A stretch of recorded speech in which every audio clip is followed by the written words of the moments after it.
Hi everyone, Matthew here. My lightning round topic is special learners in music. I have a personal story, and it was when I was substituting back in the day. I used to run into the same kid from a special ed class. We had connected in a gym class, and he always remembered me from that. And so one day when I'm in the music library, he wandered in, and he went up to the piano. Now I was prepared for this. I remembered this kid. I remembered he was a fan of Sonic the Hedgehog. So what I did is I learned the theme of it, and while he was up on the piano, like messing around, I played the Sonic the Hedgehog theme. And what he did was nothing. He had no response. He was nonverbal, but even within that, there was no discernible notice of me doing that. He was in his own, his own focus on the piano. So what did I learn from this?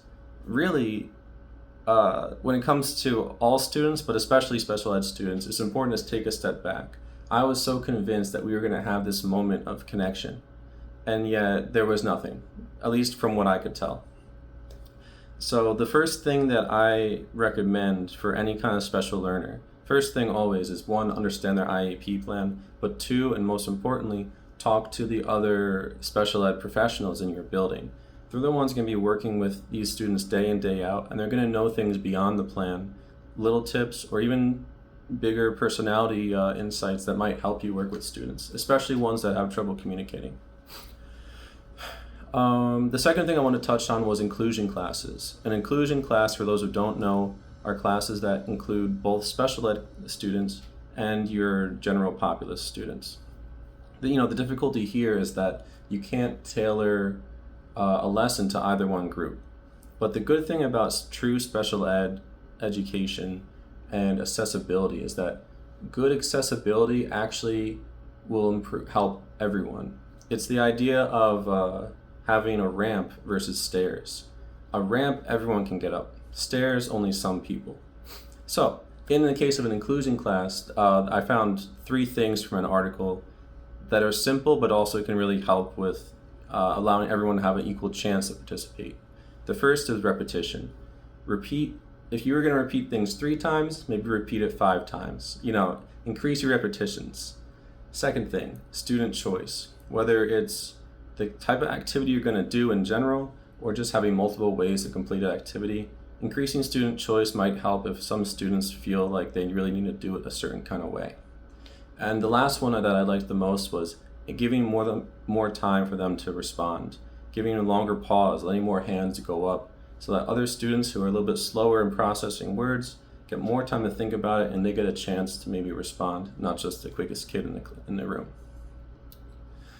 The other side I wanted to touch on before I finished up was gifted learners. People often forget that special education doesn't just deal with disabilities, it also deals with gifted learners.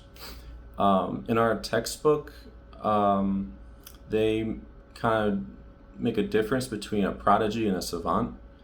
Both are gifted musically, but savants tend to have more social or maybe a learning issues. From another article I read by Ockelford, he had a different perspective on these savants. Maybe it was just a different perspective on how to look at how these students were learning as children. A lot of times, savants were either visually impaired or maybe impaired in a processing way, such as autism. And what this did was it changed the way that they processed sounds around them. So he broke it up into 3 categories. Everyday sounds like buzzing, hums, clicks of your everyday world, music, and talking.